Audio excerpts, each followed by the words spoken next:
बताना पड़ता है। जब शंकर जी हनुमान जी से पूछे थे तुम कौन हो, तो हनुमान जी बताए कि मैं हनुमान हूँ। तो फिर शंकर जी बोले तुम्हारा नाम नहीं पूछ रहा हूँ, तुम कौन हो? तो फिर बोलते हैं केसरी नंदन पवन पुत्र हनुमान हूँ। अरे तुम्हारा माता पिता का नाम नहीं पूछ रहा हूँ, तुम कौन हो? फिर बोलते हैं मैं बानर हूँ। तो फिर शंकर जी बोलते हैं तुम्हारा जाति नहीं पूछ रहा हूँ, तुम कौन हो? तो फिर हनुमान सरेंडर हो जाते हैं और बोलते हैं प्रभु मुझे सब कुछ ज्ञात है और मुझे कुछ भी ज्ञात है, मैं कौन हूँ ये मैं नहीं जानता हूँ। तो यही चीज श्री कृष्ण भगवत गीता में अर्जुन को समझाते हैं अध्याय 2 के 12वां श्लोक में। अर्जुन ऐसा कोई समय नहीं था जब तुम नहीं थे, मैं नहीं था, और इस युद्ध क्षेत्र में जितने भी राजा महाराजा लोग दिख रहे हैं ये सब नहीं थे, और ऐसा कोई समय नहीं होगा जब मैं नहीं होऊंगा, तुम नहीं होगे और ये राजा महाराजा लोग सब नहीं रहेंगे। इसकी मतलब हम थे, हैं और हम रहेंगे। फिर हम कौन है? हम सतयुग में भी थे, त्रेता में भी थे, द्वापर में भी थे, और कलयुग के आज 5500 वर्ष पूरा होने के बाद आज भी, और अनंत काल तक हम रहेंगे भी। फिर हम कौन है? तो तभी बोले थे इस पूरे विश्व ब्रह्मांड में जम्मा 2 तत्व है, एक सत और एक असत। फिर उसी बात पे आते हैं। तो फिर सत्य क्या है? श्री कृष्ण अर्जुन को समझाते हैं अर्जुन आत्मा ही सत्य है और आत्मा के अलावा सब असत्य है। आत्मा क्यों सत्य? आत्मा को क्यों सत्य माने हम?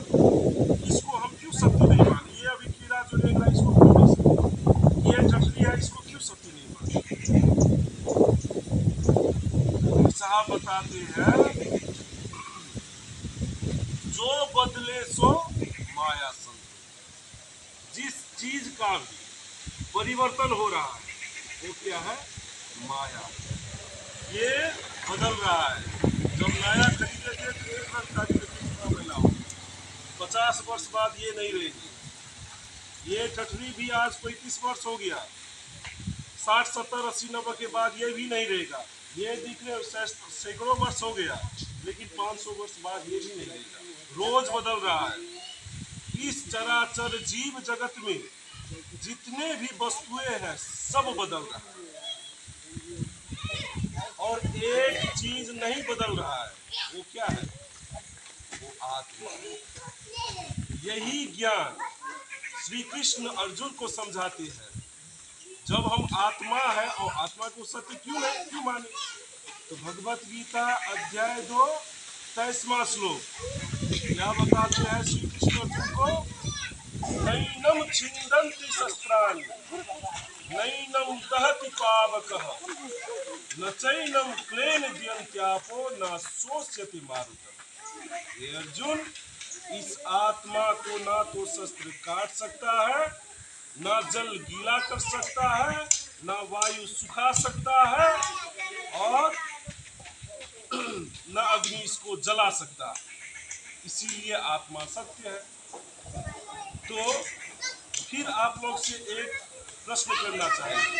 हमारे ये 2 हाथ के बीच में एक तत्व तो मौजूद है, आकाश तत्व तो मौजूद है।